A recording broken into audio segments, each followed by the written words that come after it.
à Bamindi, village perdu au cœur du département du Nioro, province du Centre.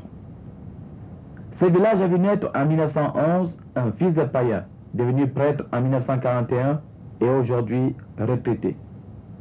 C'est l'abbé Léon Messi. Mon père m'a nommé Messi. Il s'est nommé lui-même. Et au baptême, on m'a donné le prénom de Léon. Je suis donc Léon Messi. Mon père s'appelait Messi, qui a été baptisé à l'heure de la mort sous l'appellation Joseph Messi. Ma mère, païenne, elle aussi, a été baptisée à l'heure de la mort Clarissa. Je suis donc né dans ce village qu'on appelle Abamindi. Aban veut dire le nom d'un arbre que les Français appellent Iroko. Mindi, c'est-à-dire il y avait des contreforts. Cet arbre, je ne l'ai pas connu, je l'ai trouvé déjà mort, mais je connais l'endroit où il était. Cet arbre était donc un symbole totem de solidité, de force et surtout de prospérité, d'où le nom d'Abamindi. Ensuite, ce sont les pères allemands qui ont fondé ce poste central qui dépendait d'Akono. Et dépendant d'Akono, mon père, comme chef de village, était chargé de surveiller le prosélytisme des pasteurs protestants. Parce que la limite, la zone religieuse était le fleuve Nyon. Que ce soit du côté de Lama, que ce soit du côté de Nanibasa. Alors un jour, un pasteur protestant passe faire du prosélytisme ici, et mon père d'envoyer mon oncle, qui était jeune écolier, à Akona, avertir le révérend père Sotel, qui enfourche sa bécagne, et dit à mon père que personne ne s'inscrive. Mon père lui dit, voilà, tous mes enfants et mes jeunes frères sont à ton école, à Akona, baptise-moi celui-ci. Le père dit, d'accord, mais personne n'était encore baptisé. Comme les Palotiens, les missionnaires Palotiens, faisaient 4 ans de catéchuménat. Or, mes frères et oncles n'avaient encore fait que 2. J'ai dû donc attendre 2 ans pour être baptisé le 24 avril 1913. Et vous êtes entré à l'école en quelle année? Alors, je suis donc resté ici.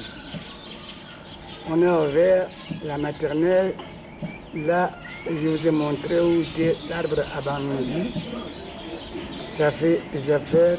J'ai fait la première communion en 1923. Alors après la première communion, je me suis inscrit.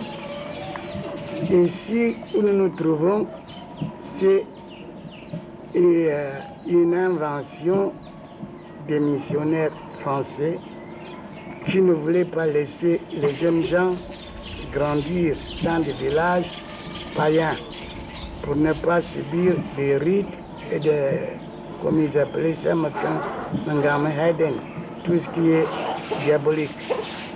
Alors mon frère aîné, qui était chef dans la maison est là, il venait donc fonder ce village qui s'appelle Ayene. Ce sont des choses de 1924, parce qu'il fallait des villages de chrétiens. Mais, bonne chose par ailleurs, mais il y avait des dangers. Premièrement, on séparait le levain de la pâte, la jeunesse donc des vieux. Et deuxième danger, les gens venaient de différentes tribus qui se marient. Alors les jeunes gens, entre eux, les mœurs devenaient difficiles. Ensuite, il est un fait que je continue à affirmer les pères palotiens ont eu une idée géniale. Ils ne se sont pas attaqués aux détenteurs, comme on dirait maintenant, des fétiches, c'est-à-dire des gens qui avaient l'autorité morale et qui vivaient leur religion naturelle. Mais ils ont incubé leurs enfants avec cette idée. Quand on a l'enfant de quelqu'un, on finira par avoir ses parents. Ce sont ces fils de païens, même polygames que nous sommes, qui avons converti nos parents. Et moi, j'ai dû baptiser l'oncle qu'on avait envoyé, appelé le père, qui, avant d'être baptisé, la Première Guerre mondiale éclate, il rentre dans les rangs et se fait polygame. Et quand je deviens prêtre, ici, dans ce village, en 1941, je lui ai dit, si le père souhaitait le revenir maintenant, et te trouve, je l'ai baptisé. L'abbé Viennale, mon année, a dû baptiser et marier son père le jour de la première messe. Bon, le souvenir est celui-ci. Pour moi, je suis fils d'un polygame. Mais la polygamie n'a pas été comprise de la même façon par les missionnaires comme par nos parents. Il y avait deux visions absolument contraires, pas contradictoires. C'est-à-dire, l'homme petit, dont je suis fils, pour lui, il n'y a pas d'autre richesse que l'homme. Et plus il fait des enfants, autant il est prestigieux et autant il est vénéré par les ancêtres pour avoir transmis et la vie et le nom. Si je comprends bien, M. l'abbé ne condamne pas la polygamie? Je la condamne comme prêtre, mais je ne la condamne pas à cause des motifs qu'on invoque maintenant. Vous voyez des rois qui étaient rois catholiques et chrétiens, qu'est-ce qu'ils appellent maîtresse? Et cette succession de divorces, c'est une polygamie successive. Un seul et même bonhomme peut posséder durant sa vie 5 ou 6 femmes en faisant le divorce. C'est une polygamie sous une autre forme. Alors je voudrais qu'on rectifie cette vision des choses. Je sais que Jésus-Christ a rénové, mais mon fils, je suis obligé de te dire que tous les grands ancêtres de Jésus-Christ, ce sont des polygames. Fils de polygame, le petit Léon entre tout de même au séminaire, malgré les réticences de sa mère. C'est l'appel du destin, l'appel de Dieu. Après la naïveté heureuse de l'enfance, le petit Léon découvre peu à peu les durs et longs sentiers qui mènent à l'école. En 1925, donc, j'ai commencé à aller à l'école, ce qu'on appelle maintenant jardin maternel, à 2 km de mon village. J'y ai traîné. Fin 25, début 26, je me dis, ça suffit. Et je suis allé m'inscrire à l'école à Aquanan, mon fils, 12 km. Et à 9 ans, je devais faire 24 km sur les pattes. Par jour? Par jour. Avec mes grands frères, j'avais les longues jambes. Et quand je traînais, ils disaient Léon marche, Léon marche. J'ai donc été là à Aquanan. J'ai convoité les servants de messe. Mais pour atteindre le chef, la corruption n'est pas d'aujourd'hui. Il fallait aller avec 5 heures. C'est parce qu'ils vendaient, et après, je les ai eus et j'ai commencé à servir la messe. Et c'est là qu'est née votre vocation? J'ai continué. Alors, à voir ce que faisait le père et servir la messe quand c'était mon tour, je me suis dit, pourquoi ne pas faire comme le père Stoll? Mais là où je m'étais déterminé, c'est la veille de Noël. Petit boy, le père Stoll, quand il mangeait des cochons, il lui poussait une grosse gale dans toutes les coutures. Alors, tout seul, mis avec Milab d'un côté et Serre de l'autre côté, voilà de l'autre côté, toutes ces émissions que nous connaissons maintenant n'existaient pas. Donc tout le monde venait. Nous, les petits boys, on voulait se confesser. Les grandes personnes nous chassaient, disant, vous n'avez pas de péché. Alors le soir à table, je lui ai passé la soupe. Je lui ai dit, mon père, est-ce que je ne peux pas vous aider à confesser? Pour moi, à cette époque-là, il s'agissait de s'asseoir dans la guérite là, avec une corde, comme j'appelais les tôles, et puis donner les absolutions. Il ne me répond pas. Le lendemain, je reviens dans un mauvais français, mais heureusement, il comprenait où. Je lui ai dit, je t'ai dit hier, je vais t'aider à confesser. Disons que le séminaire venait de commencer à envoyer il y a 3 ans. Aucune idée dans l'arrière-pays de ce que c'est que le séminaire. Il n'y avait pas encore de prêtre camerounais. Je suis devenu prêtre avant d'avoir vu un prêtre noir de monsieur. Alors, le 3e jour, je reviens. Il me dit, tu veux m'aider à confesser? J'ai dit oui. Il dit, mon fils, le chemin est long. Tu vas le faire quand même. Alors, en 27, M. Neveu qui avait déjà lancé l'appel dans toutes les missions de faire l'inscription des enfants qui veulent entrer au séminaire. Un vieux frère spiritain, en la personne du révérend frère René Ricard, qui a révolutionné les études envoyées ici et qui venait à Conan, arrive dans ma classe. Qu'est-ce qui va aller au séminaire? J'étais debout, comme une balle. Il faut vous dire que je grandissais très lentement parce que je ne voulais pas aller très haut. J'étais comme une boule. Alors, il m'a dit, bon, il prend mon nom. Moi, tout heureux, je rentre au village. Je dis ça au coin de l'oreille à ma mère. Je lui ai dit, le frère m'a inscrit parmi les enfants qui vont devenir prêtres. Elle de se fâcher. Pour 2 raisons. J'étais l'aîné des garçons et c'est elle qui était la femme préférée de mon père. Tout le nom de mon père que je porte, Messie. Il avait combien de femmes, votre père? Il était très modeste, 25. Avec les veuves de son... 25 avec les veuves de son père qui grossissaient les rangs. Surtout quand au plat de manger, dès qu'il arrivait des visites. Et chez ma mère donc, qui était la 3e épouse, j'étais l'aîné des garçons. Et pour comble de malheur, tous les enfants qui venaient après moi mouraient à l'âge d'1 an et 2 ans. Alors on me dit, mon fils, tu es fou. Tes frères aînés se sont déjà mariés. Ils ont imposé le nom et de ton père et de leur mère à leurs enfants. Moi, je n'ai que toi.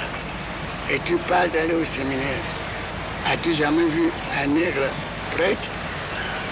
Et mon oncle paternel arrive et lui dit, laisse faire l'enfant. C'est comme ça que j'ai loupé d'être grand dans ce pays.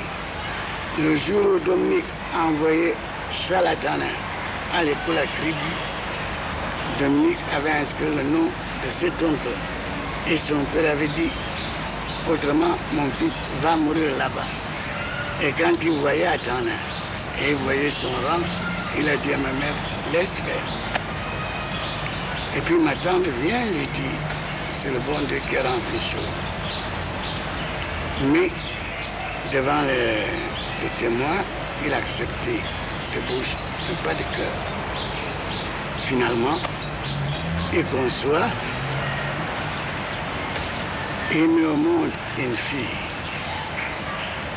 Les difficultés continuent. Tous les lundis, nous allions à Conan apprendre les prières de la messe et à commencer à apprendre un peu de latin. Mais dimanche soir, elle m'a empêché d'aller coucher au village des chrétiens pour que je ne me sauve pas et que j'aille à Conan. Et au premier chant du perdrix, il me prenait pour aller au champ, loin de là. Et ceci a duré si longtemps qu'elle était en vie. Mais en 1928, alors, vous entrez au petit séminaire. Alors en 28, je rentre exactement le 3 octobre 1928, je rentre au séminaire. Parce que le séminaire avait commencé de Yaoundé, ça a passé en langue. Mais le ravitaillement était difficile. Et on a pensé qu'avec le père Stoll et les chefs de Wondo, avec Max Appé, de l'autre côté, Henri Tchala et puis ceux de Ngoumou vont entretenir le séminaire. Je suis donc entré au séminaire, mais plus en 6e, mais en 5e. Et nous étions dans cette classe 48. Mais les voies de la Providence sont terribles. De ces 48, nous sommes devenus prêtres de cette classe.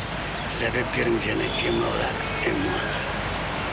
Coïncidence, lui, fils de chef, et fils aîné de sa mère, et sa mère, femme préférée de Bamongola, et moi, fils aîné de ma mère, et ma mère, femme préférée de mon père. Et tous les deux, personne n'a eu de frères de même mère, et beaucoup de frères de même père. Je rentre donc au petit séminaire en 28, sous le révérend père Caffer. Et ça, c'était pénible. Un seul père avec 3 grands séminaristes. Et nous étions plus d'une centaine. Nous avons fait les études pour aller vite. En 1933, Caffer part. Le bon père Bouchot arrive. Un détail qui va vous amuser. J'étais en 4e. Une vieille femme à mon père meurt. Je me pointe devant le directeur et je dis, ma mère est morte. Alors que la mine était déjà morte. Elle ne serait pas morte avant, j'aurais eu des difficultés à entrer au séminaire. Il me dit, 2 jours, je m'en vais. 5 ou 6 mois après, une autre repasse, je m'amène encore, ma mère est morte. Alors elle me regarde, elle me dit, mais Boudon, tu es extraordinaire. À toi tout seul, tu as combien de mamans? Pour moi, toutes les femmes à mon père étaient mes mamans. Je lui ai dit plusieurs. Il dit, tu as plusieurs mamans? J'ai dit oui. Il dit, comment ça? Je lui explique. Il dit, chaque femme à mon père, c'est ma maman. Il ne m'a pas permis d'y aller. Alors donc, on termine en 1933, donc, le 24 août. Le 24 août, même beaucoup. Nous venons au grand séminaire. Mon fils, on venait des mains des pères français. Donc, avec leur esprit enjoué, la liberté, et puis cette gaieté, et nous sommes tombés dans les temps glaciaux des Suisses de formation germanique. Donc, au début, ça n'allait pas. Ça a été dur. Très dur, l'adaptation. Alors, qu'est-ce qui nous arrive? Et passer nos notes de chambre en chambre, ce qui venait de prendre la direction. Un samedi, des bleus que nous étions, un vent propose pour les papiers sur la cour, et c'est nous qui balayons la cour. Et chacun d'appeler l'autre, vient lire des notes. À mon grand étonnement, je ne veux pas dire ce qui était élogieux, ce qu'il a dit de moi. Vous pouvez dire, hein? Il avait dit, l'homme ici, garçon intelligent, travailleur, mais il était surveillé. Il se peut qu'il ait le sang polygamie dans les veines. Ça m'a glacé. Je n'avais rien dit. Alors, on a continué les études. Et finalement, l'avant-veille du diaconat, je m'en vais voir M. Auguste. Il me dit, mon fils, tu avances? Je lui dis, oui, monsieur. Alors il me dit, qu'est-ce que tu penses de la polygamie de ton père? Là, j'avais déjà fini la philosophie. J'avais 3 ans de théologie et j'étais un jeune homme. Alors j'ai dit, monsieur, c'est là que nous ne comprenons pas. Mais voyez-vous, mon père, 25 femmes. Moi, je renonce à n'avoir même pas une. Au lieu qu'on voit le sacrifice que j'ai fait, qu'est-ce que ça m'importe si lui était polygame et s'il m'a communiqué le sang, le prix de polygamie. S'il y a moyen de me l'enlever, qu'on l'enlève, mais en tout cas, tout ce que je sais, j'ai renoncé au mariage. Il m'a dit, mon fils, ne te fâche pas, continue. J'ai continué. Bon. En 1964, je m'amène à Paris et je trouve ce prêtre qui m'avait donné cette note. Il vient de mourir malheureusement. Mais c'est quelqu'un qui nous a éveillés aux études et qui a beaucoup écrit aussi sur l'Afrique, sur le grand père Bouchot. Il me félicitait de tout ce que j'écrivais et tout ça. Je lui ai dit, mon père, il y a un problème entre nous deux. Il y a eu incompréhension. Comment avez-vous osé soupçonner en moi un sang polygamique dans les veines? Qu'est-ce que je pouvais faire? Il me dit, Léon, écoute, si tu étais comme moi, jeune prêtre français, vous, un jeune séminariste, un futur prêtre, qui est content, qui est heureux que son père est polygame. Je lui ai dit, mon père, vous m'avez pris pour un petit séminariste français, que je n'étais pas. Je suis africain. On s'est embrassés. Donc, il y a eu des incompréhensions comme ça. Vous êtes dans de quelle promotion de prêtre camerounais? C'est la 6e.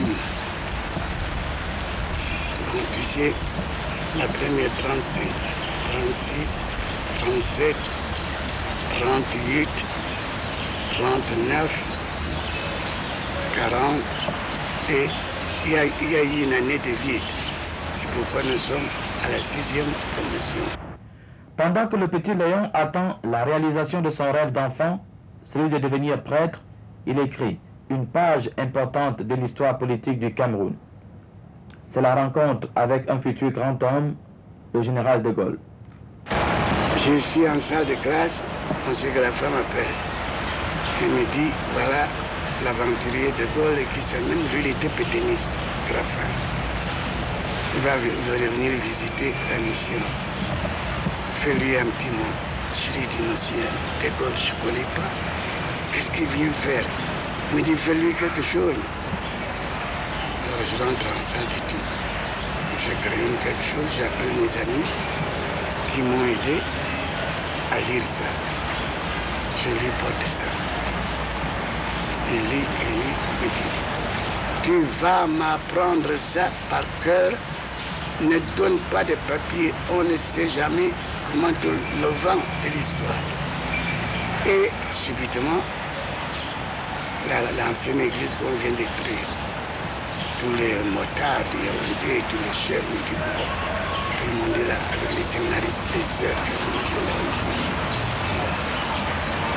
j'avais mon bout de papier en main.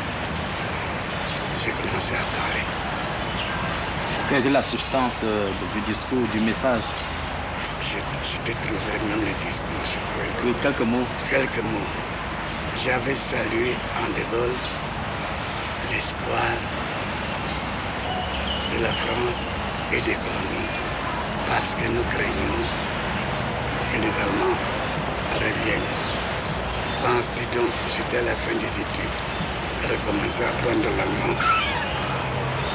Et puis, il y avait déjà quelque chose en l'air.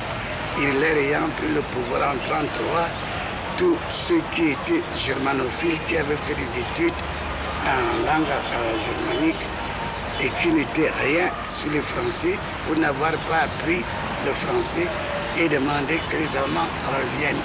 Et en 1935, malheureusement, le noir n'a pas le sens d'histoire ni de souvenir. On avait planté un arbre à Efoulen parce qu'on avait fondé deux choses. Il y avait des germanophiles, dont les anciens élèves allemands, et la JCAFRA, la jeunesse française camerounaise, dont André Fura était chef ici, et ce Priso de l'autre côté. Et c'est de là qu'a commencé leur fortune. Quand la guerre éclate, personne ne leur a demandé des comptes, des cotisations. L'un élevait les cochons, l'autre a commencé à faire le commerce. C'est entre nous, soit dit. C'était des partis politiques? Oui, mais on ne les appelait pas de ce nom-là. On les appelait les germanophiles et les francophiles. Donc JCAFRA, jeunesse camerounaise française. Les autres, je ne sais pas ce qu'ils étaient. Bon. Et qui était là, chef de file? Mais, en tout cas, André Fura pour ici, ce Priso pour la côte et l'autre côté. Et évidemment, avec les administrateurs français à l'intérieur. On avait donc planté cet arbre à Efoulen en 1935 sous mes yeux. Je pense qu'on a coupé déjà. Qu'est-ce qui représentait cet arbre? C'est la naissance, la renaissance de la France. Au Cameroun? Au Cameroun. Alors De Gaulle donc devenait notre espoir. Je le compare à Jeanne d'Arc. Et je lui fais promesse en lui disant, Dieu a toujours su choisir des sauveurs en cas de difficulté de la France. À cause de ce principe, juste Dei per flancos. Les gestes de Dieu passent par les Français. Alors, il se lève, il me salue et il fait son serment qu'André Ndrilo a appelé. Il dit, si jamais la France est assise à la table de la victoire, elle n'oublierait pas les efforts de guerre du Cameroun. Et comment abandonner un pays comme celui-ci quand on voit un indigène parler la langue de Molière comme un garçon de chemin. Alors là, mon cerveau m'appelle et il me dit, mon fils, tu vas faire attention. Les pères bénédictins vont chercher à voir si tu tires orgueil de cette félicitation. 1941, le rêve devient réalité. Léon Messi est ordonné prêtre à Yaoundé. 1942, le petit prêtre indigène de la 6e promotion des prêtres camerounais est affecté en bas dans la Léquier pour évangéliser ses frères.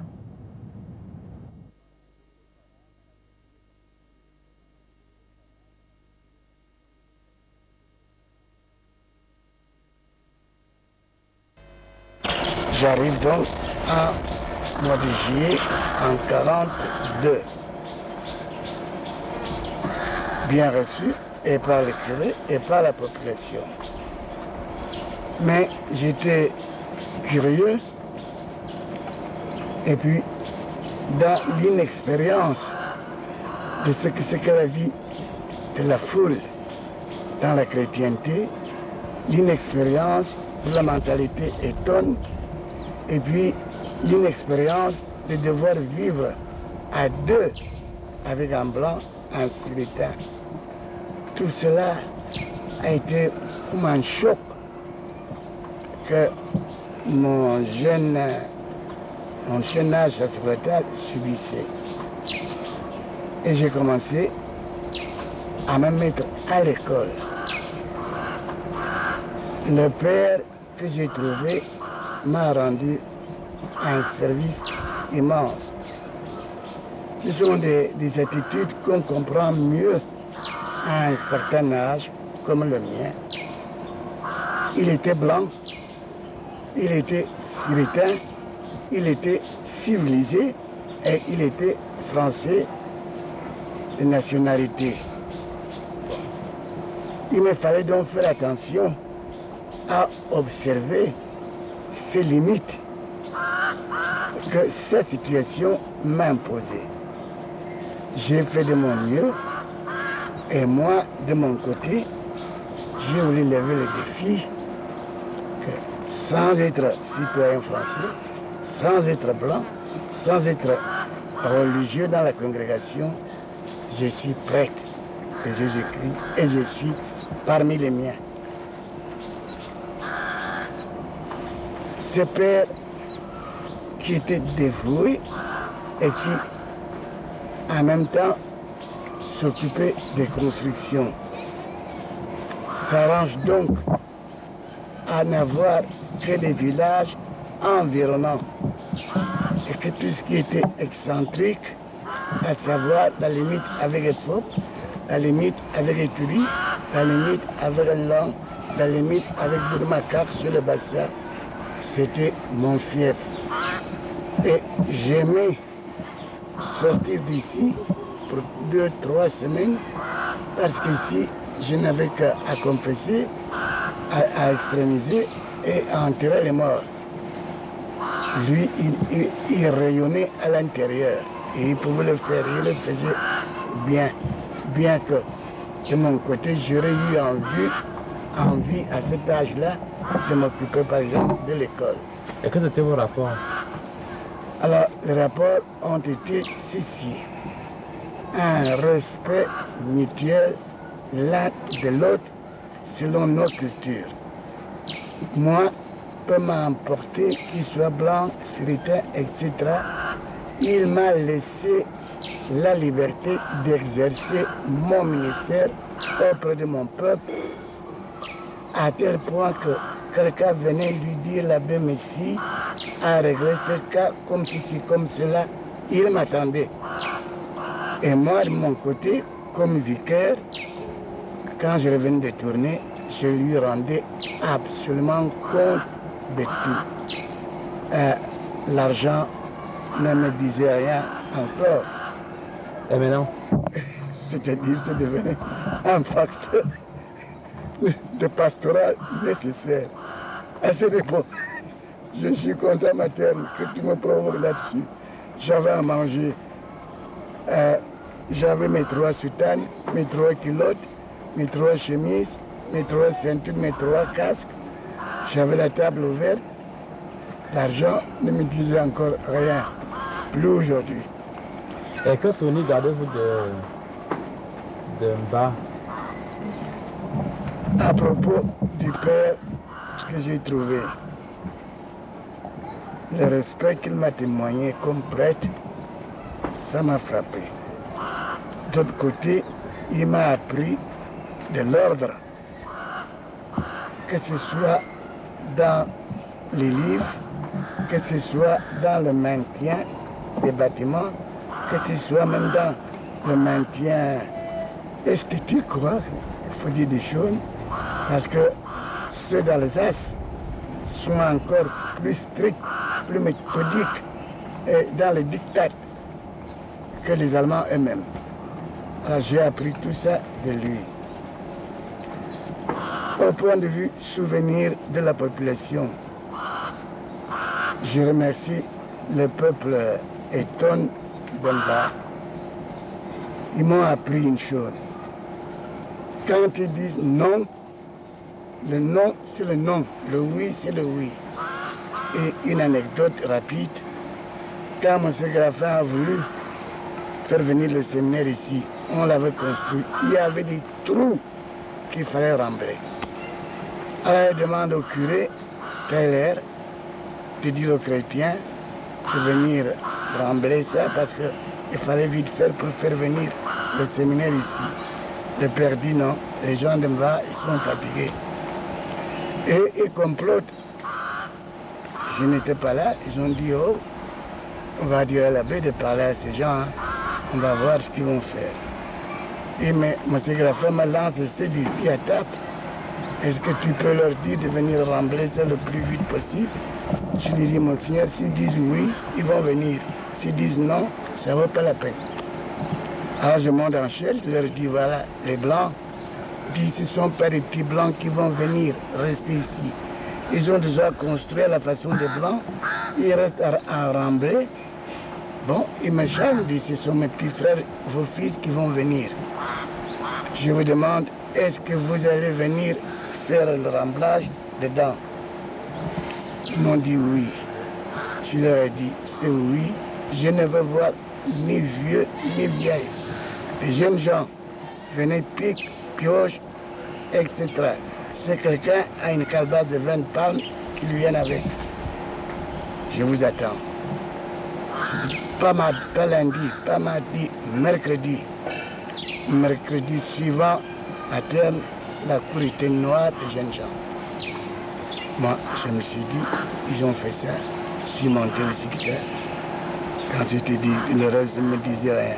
Il y avait de la bétail, j'ai immolé un gros cochon. Il y avait des ignames, il y avait tout. Je suis descendu, j'ai pris 4 dames-jeunes de 20 de palme. Moi-même, j'avais une dame-jeune de vin rouge. L'alcool ne disait pas encore quelque chose. Ils ont travaillé jusqu'à 11 heures. Toute la cour était des monceaux de terre. Je leur ai dit, allez vous laver. Il y a une rivière ici qu'on appelle Touba. Ils sont revenus. Ils disent, ils vont amener, toutes les tribus, à part la génie à partager. Ils ont mangé. Je leur ai dit, mercredi prochain, vous venez. Là, je vais inviter les jeunes femmes. Et au bout de 2 semaines, tout était rempli. Volontaire, opiniâtre, patient, l'abbé Léon Messi va vivre son oui à Dieu à travers des épreuves souvent inattendues de la vie d'un prêtre indigène. J'ai des difficultés avec les chefs de secteur, les blancs, les français, parce que je ne supportais pas certaines choses qui allaient contre la loi de Dieu, et surtout quand je voyais tant soit peu d'abus sur les nègres, j'étais le seul à avoir la bouche et à pouvoir parler franchement. À terme, tu as voulu savoir, c'est la fondation et de Kola et de Vodula qu'on appelle Kolakop qui m'ont fait partie d'ici. Un jour de l'Assomption de la Vierge Marie, mon vicaire était allé au poste central et au-delà. Je suis resté seul ici. J'ai assuré 3 messes. Vers les 4 heures, j'étais couché là-haut pour dire un peu mon bréviaire. Je vois une voiture de luxe qui s'amenait, chose qui était rare à cette époque-là. Je sors et puis je rencontre à la porte, il y avait une barrière ici. Monsieur Jourdain, secrétaire général du haut-commissaire Soukado. Il sort tout de suite, il me dit, mon père, vous avez affaire au commissaire français Soukado. Soukado descend, je le salue, il décline ses titres.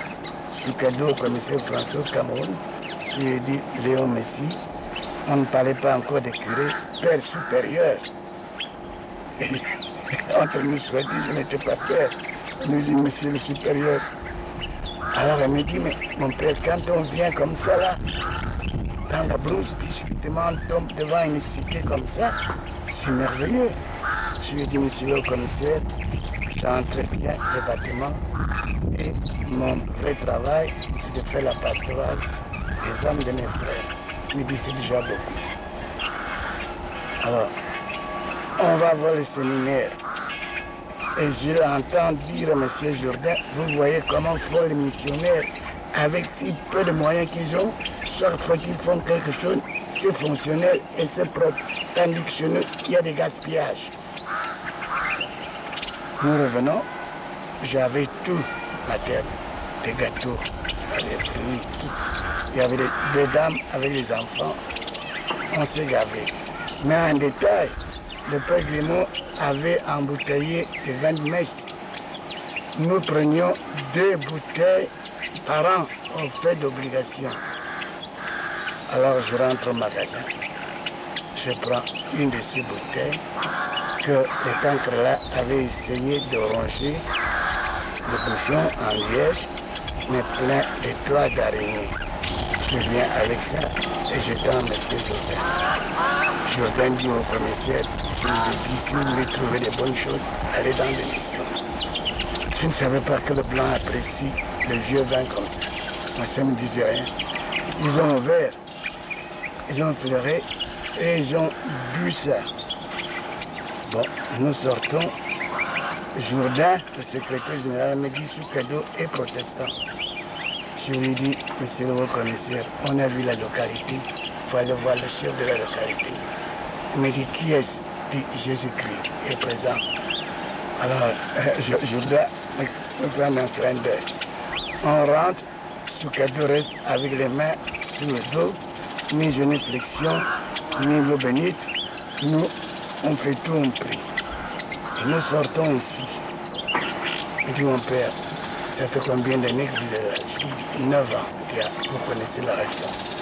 Il dit, d'après vous, où faut-il mettre la subdivision?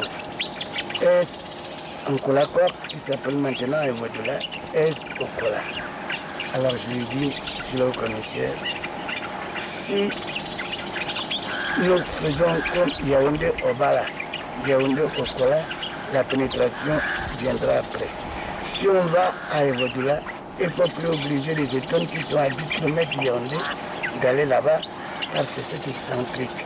Evodoula est à 3 km à vol d'oiseau de Bassar. Alors avait fait des cartes ici, même jusque dans les pistes qui allaient à de rien du tout. Je lui apporte ces cartes. Il voit les cartes et il dit à Jourdain, en pleine cour ici, marqué Okola subdivision. Et comme tous les pères étaient là, les pères blancs, la latitude, la longitude et la population, je connaissais tout. Et c'est Soukado qui dit au père, le jour où la France aura formé 100 indigènes comme ses prêtres, elle peut dire qu'elle a fait quelque chose au Cameroun. Voilà, j'étais foutu. À cause de la vache là, et à cause de ceci, et ce que les étoiles ont fait là pour rembler. Là, je vais te montrer ça. Un frère qui construisait le séminaire, il y avait une pièce inutile devant. À l'intérieur, il faisait sombre réfectoire. Il me dit, Léon, on peut bien ouvrir le réfectoire. Au lieu des fenêtres, on met les portes et fermer ici. Moi, naïvement, je fais ça. Et le même père, prêtre là, écrit à mon frère de la fin que je me permets de détruire le presbytère sans l'autorisation de l'archevêque. Je reçois un blâme dans le dossier. Autant de choses dont le père, il voulait être directeur du séminaire et curé de la paroisse, parce que les étoiles n'avaient plus qu'un Dieu, Léon Messie. Il va donc à la retraite, il vient avec un petit pli qui ne me fait pas voir. Après le repas du soir, il me montre ça.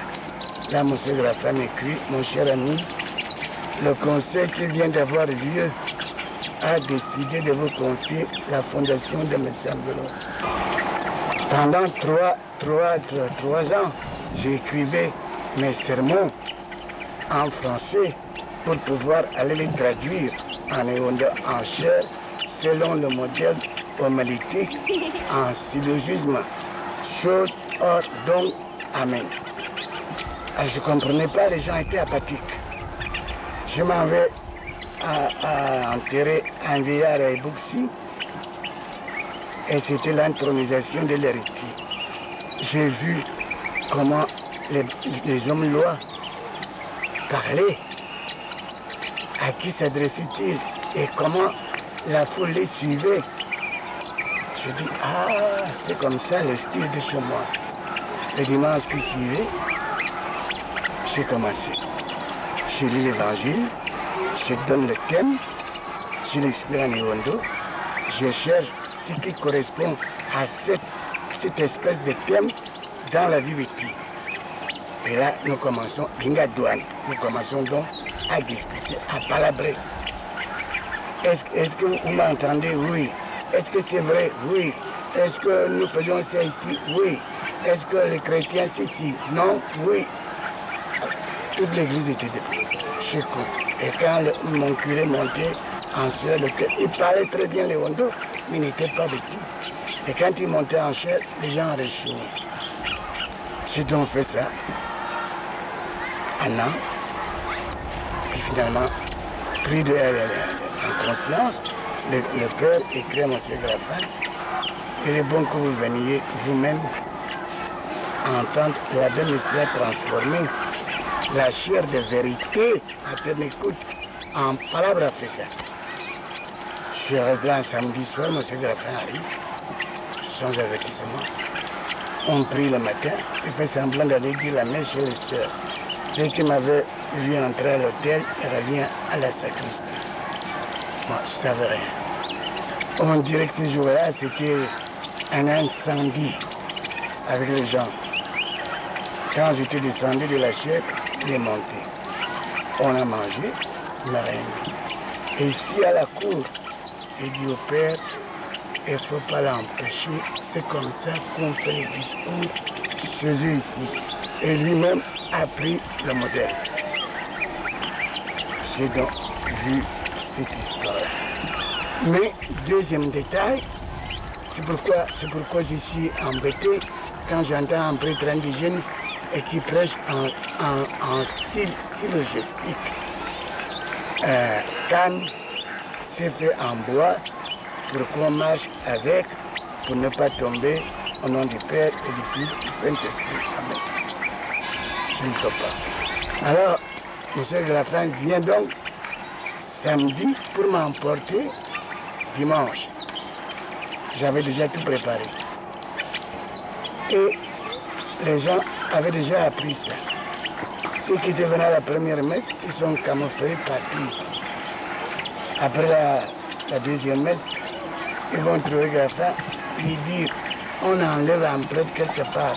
Ou bien il est dégoûté, ou bien les chrétiens sont dégoûtés, ou bien il a fait une faute. Pourquoi il nous enlève notre prêtre? Il y a le vénérable vieillard qui était rapporteur du groupe. Il avait un pain à rouge sur le cou. M. Grafin qui méprisait le nom, lui dit, il a écrit Duc, est-ce que tu vas aller au cabinet parce que tu as le pain comme ça? Et il s'est fâché. Alors ici, il a battu le clacon. Tout le village, tout ce qui était à la messe. Ma terre, on a mangé, je n'avais plus qu'une envie, c'est de partir. On a bu du café à 1h. J'entre à l'église, rien à faire. Nous sommes partis d'ici à 5h30 parce que les gens ne voulaient pas me laisser partir. Et c'est pourquoi je te disais, en débouchant en Kouébissouane, je lui dis, mon cher, qu'est-ce que vous pensez de tous ces événements? Il dit, oh, les États sont des sauvages. Or, les Parisiens venaient de faire des barricades parce que l'évêque voulait enlever leur curé. Je lui dis, on peut trouver si les États sauvages à Paris, vois-tu, est-ce que tu as lu sur la croix? C'est là que je lui ai dit cette phrase. Il dit, tu es un homme énigmatique pour moi. Quand je vois tout ce que tu fais pour les Noirs, je suis agenouillé devant toi. Mais le mépris souverain que tu as sur l'homme noir, voilà un mystère pour moi. Et c'est là qu'il m'a avoué, me disant, je me suis fait prêtre pour sauver les âmes des Noirs. Et je me suis heurté aux négreries. Alors moi je réponds, je dis, ah, monsieur, vous pratiquez la dichotomie. Vous voulez sauver les âmes des Noirs, mais vous méprisez les enveloppes noires. Je crois que ce n'est pas chrétien. Alors elle me fait un aveu, dit Léon, si les gens savaient que je souffre moi-même de mes propres défauts, il me pardonnerait bien des choses. C'est plus fort que moi. À partir de ce jour-là, je lui ai tout pardonné. Tous ces déboires stimulent le jeune prêtre et l'amènent à consacrer tous ses efforts dans l'amour et le service de ses frères. En 1951, il fonde à partir de rien la paroisse de Messamvele, aujourd'hui Hawaï, sur la route d'Akonolinga.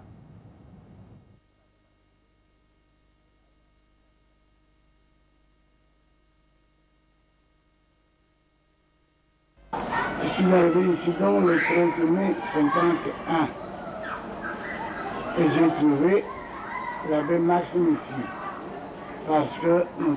Kounou avait été enlevé.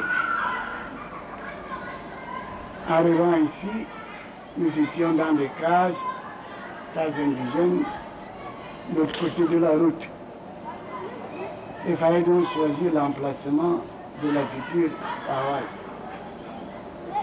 Le père Tsouas, qui s'occupait du secteur, il voulait le côté d'en bas là. Nous autres, on voulait un peu d'élévation pour pouvoir voir les collines de chez les Édoumas. Aussi, nous avons abattu pas mal d'arbres là-bas. Mais en détail, M.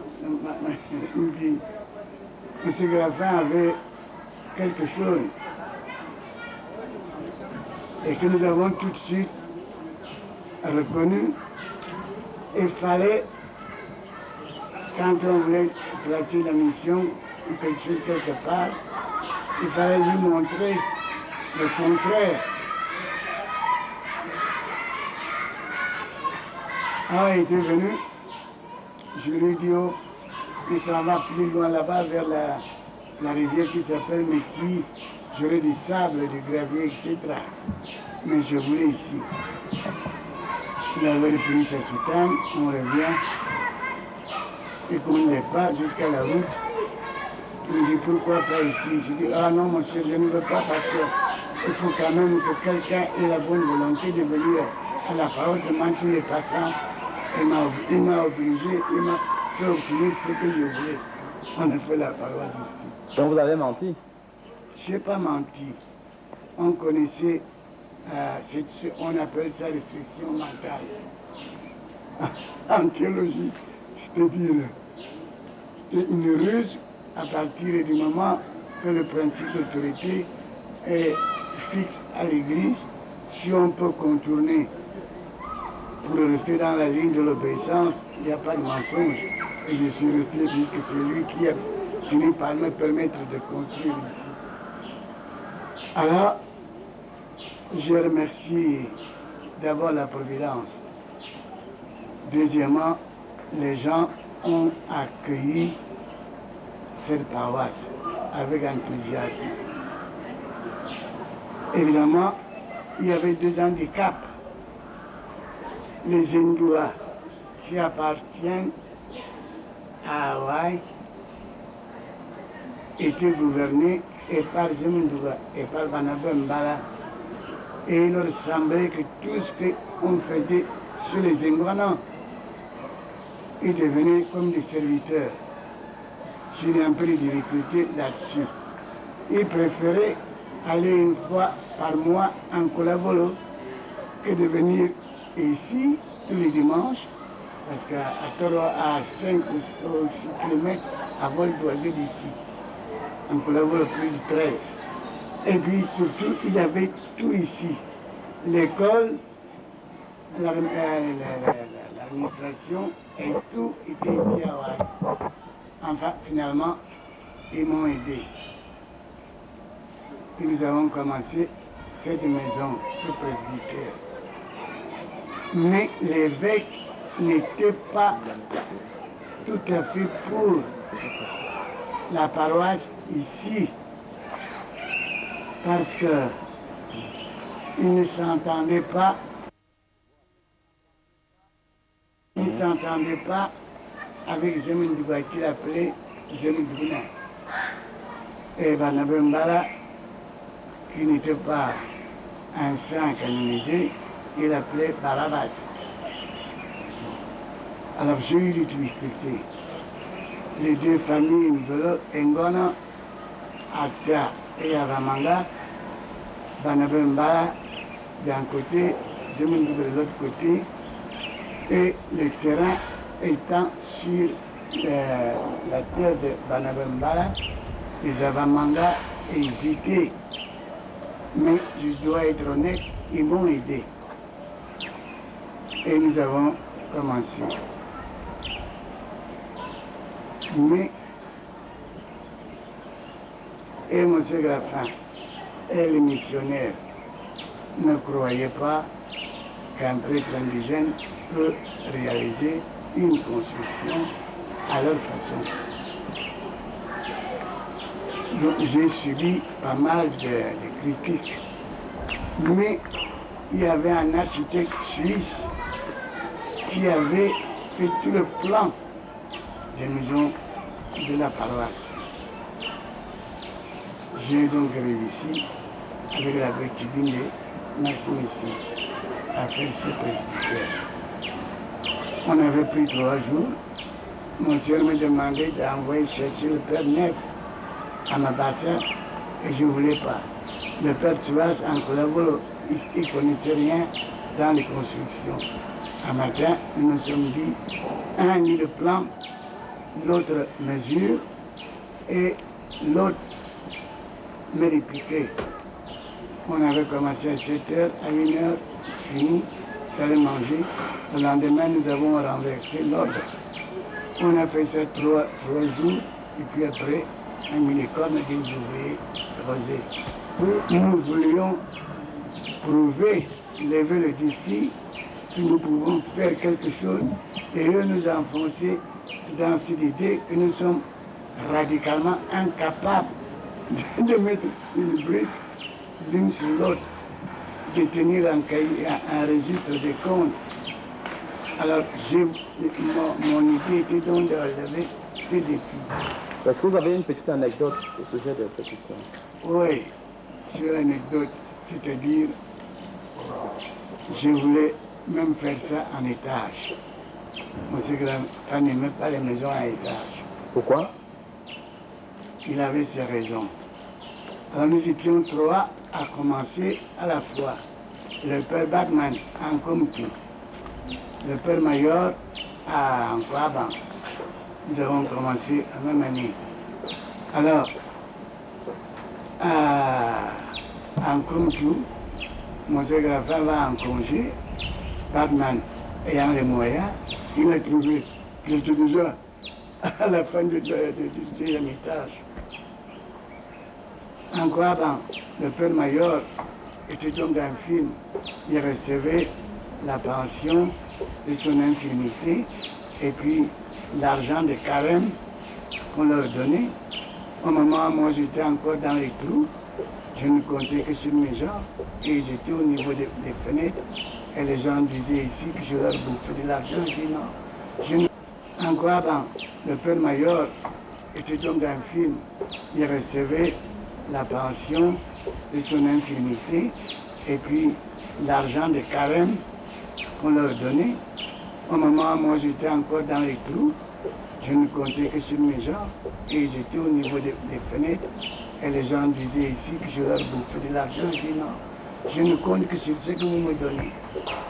Finalement, M. Graffin revient, il me trouve au chenage. Il dit, oh, ça va vite ici.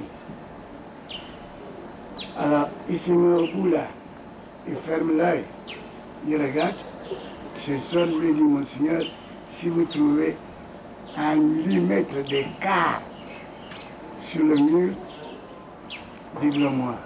Je dis, non, non, je ne regarde pas, je lui dis, mais quand quelqu'un ferme un œil, écrit dans un angle, qu'est-ce qu'ils peuvent voir? Alors je lui dis, c'est pas comme les tuiles se battent en duel sur les toitures en Colabo. Regardez les miennes. Alors, il ne m'a plus rien dit.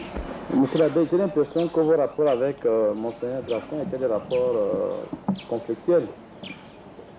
Personnellement, je dirais que non. Il y avait une chose. Il aimait taquiner. Et puis, il avait vraiment une certaine vision de l'homme noir qui me déplaisait.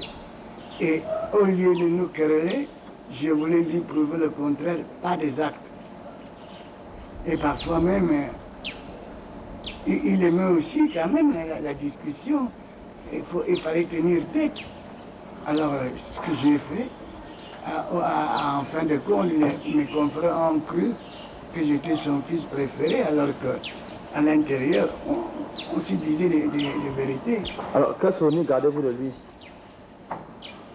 Je vous remercie. Un Jean materne. Monsieur Graffin a été l'homme le plus mal compris par nous, les nègres, et même par ses confrères. Comme prêtre, un dévouement au père, et comme travailleur, la même chose, mais il est arrivé ici au moment où l'évolution du Cameroun commençait à peine. Et lui n'a pas évolué intérieurement pour voir le changement et de mentalité et des choses. Le nègre qu'il a trouvé est resté nègre pour lui jusqu'à la fin. Alors ça lui est joli tour. Alors celui qui a été mal compris ou alors celui qui n'a pas voulu comprendre les autres? Il y a des choses. Il n'a pas cherché à se faire comprendre et aimer. Et nous n'avons vu que ce qui nous blessait en sa façon de faire, en sa façon de parler. Mais personnellement, je l'estime parce qu'il a fait du travail. Oui, entre Monseigneur Vogt et Monseigneur Graffin. Ah, Monsieur Vogt, c'était un homme de foi, un saint homme, et qui nous a appréciés à sa juste mesure.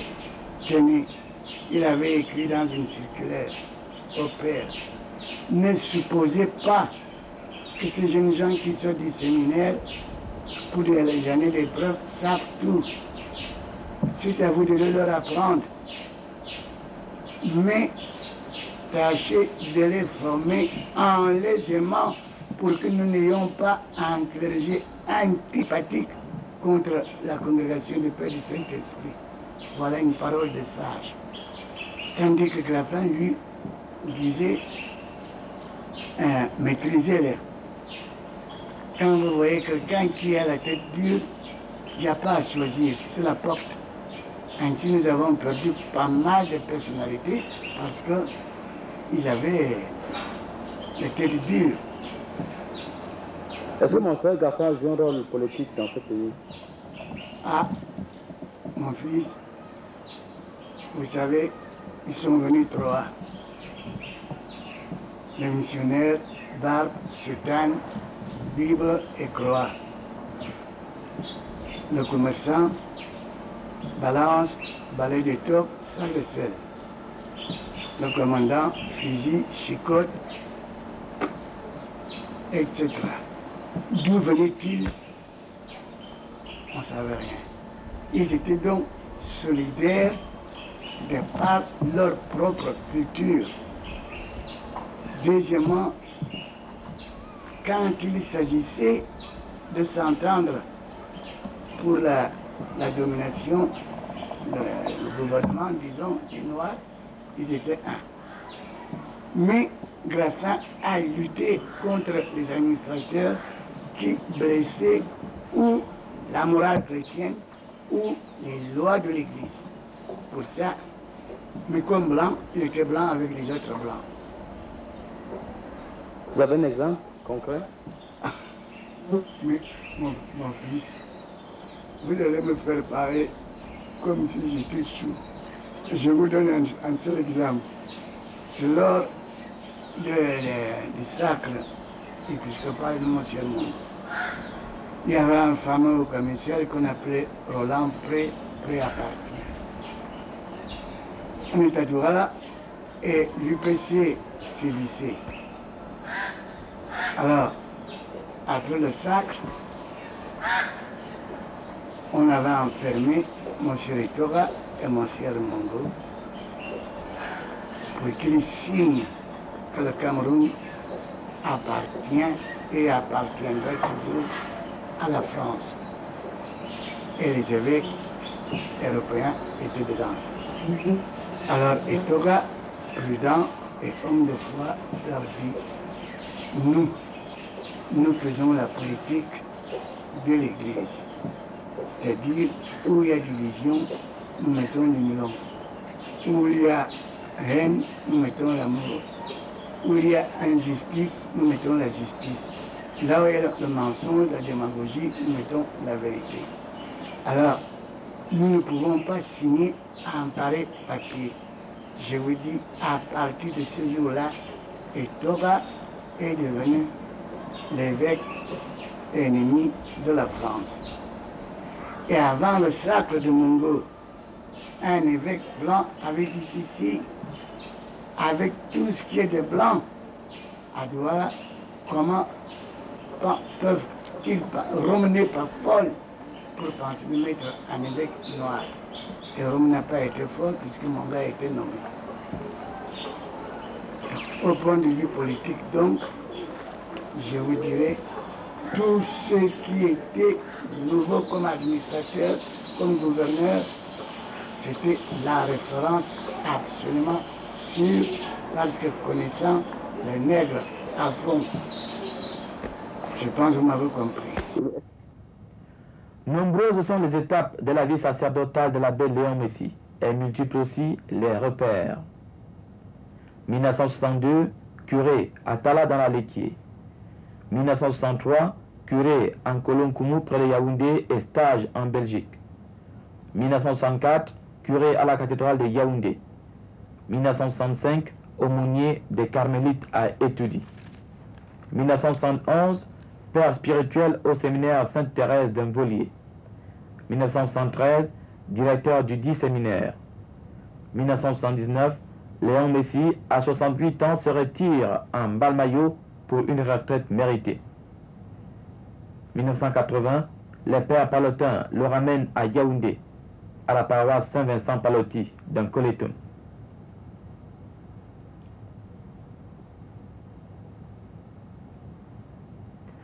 En 1984, l'abbé Léon Messie effectue un pèlerinage à Lourdes, en Terre Sainte et à Rome.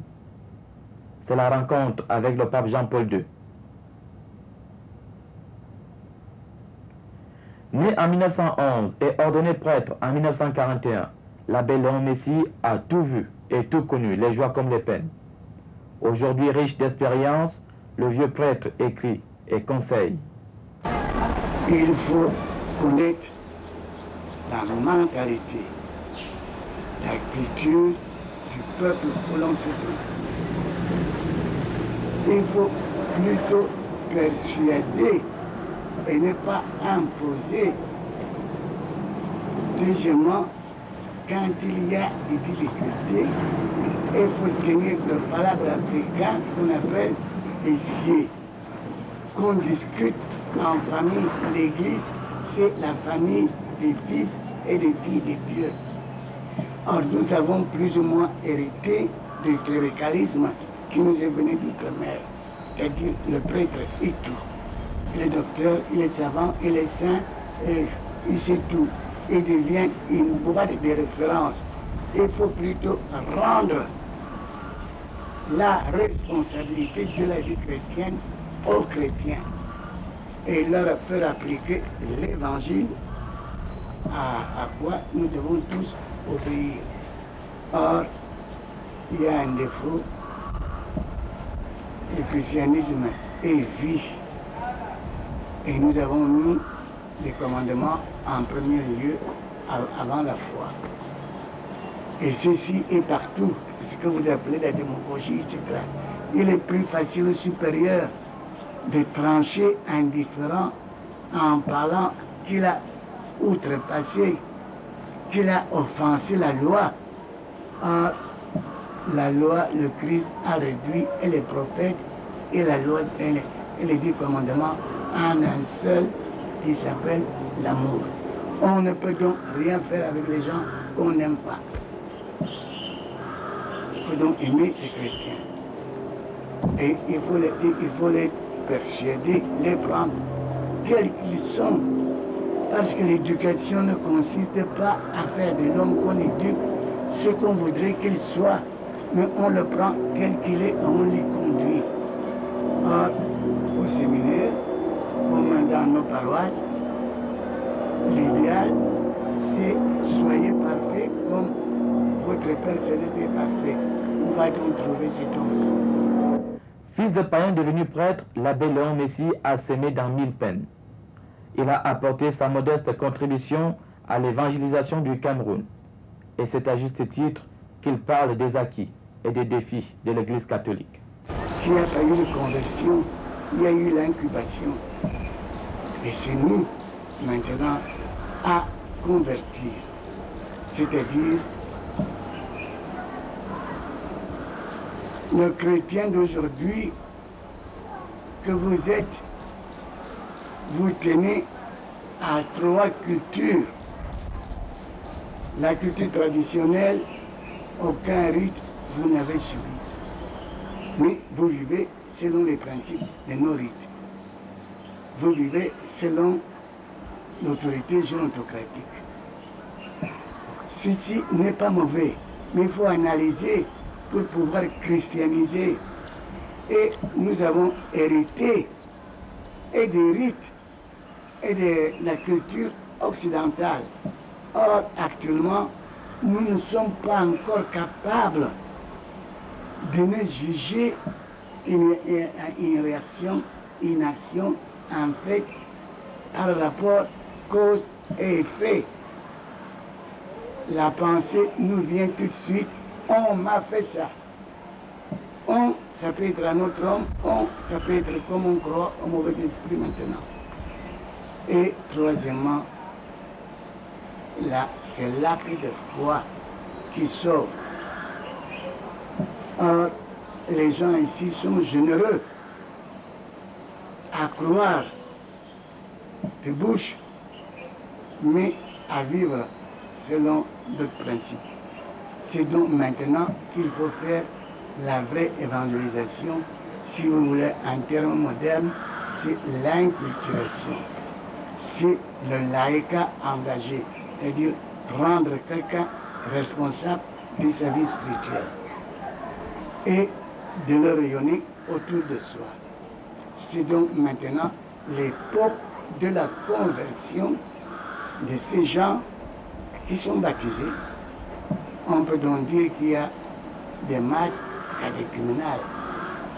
Et je profite, pourquoi je suis contre mes confrères qui, au lieu d'exploiter tous les aspects du palabre africain, où nous retrouvons absolument toutes les 7 circonstances dont la jurisprudence occidentale joue, qui, où, quand, où, comment, avec quoi et pourquoi. Nous avons tout. Alors, le but du palabre africain, c'est la réconciliation de l'homme d'abord avec lui-même, en acceptant sa faute, de l'homme avec l'autre et de l'homme avec Dieu. Ça, c'est la conversion. Et c'est pourquoi Jésus-Christ disait, va en paix, ta foi t'a sauvé. C'est le message que j'envoie, que chacun puisse dire, ma foi me sauve, et que le prêtre soit là pour l'aider.